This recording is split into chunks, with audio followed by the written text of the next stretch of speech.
Bom pessoal, mais um trabalho sendo finalizado. Hoje essa peça aqui, que eu fiz há algum tempo atrás, mas como na época eu não fiquei satisfeito com o resultado final da peça, eu resolvi fazer essas alterações aqui, ó. Eu vou deixar aqui na tela um trechinho do vídeo de como essa peça ficou na época, ok? Aqui na parte interna eu usei 2 demãos de resina para impermeabilizar, tá? E dar condições de usar até uma planta natural aqui dentro, certo?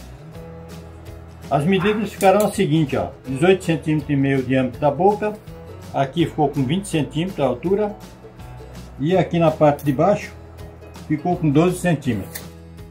Ficou uma peça bem bacana, bem diferente. Eu gostei bastante dessa vez do resultado e espero muito que vocês tenham gostado. Se você gostou, deixa aquele joinha para ajudar o canal, não esquecendo de compartilhar, porque é sempre importante lembrar, quando você compartilha um vídeo, você faz basicamente o que eu estou fazendo aqui, criando conteúdo e compartilhando com todos vocês.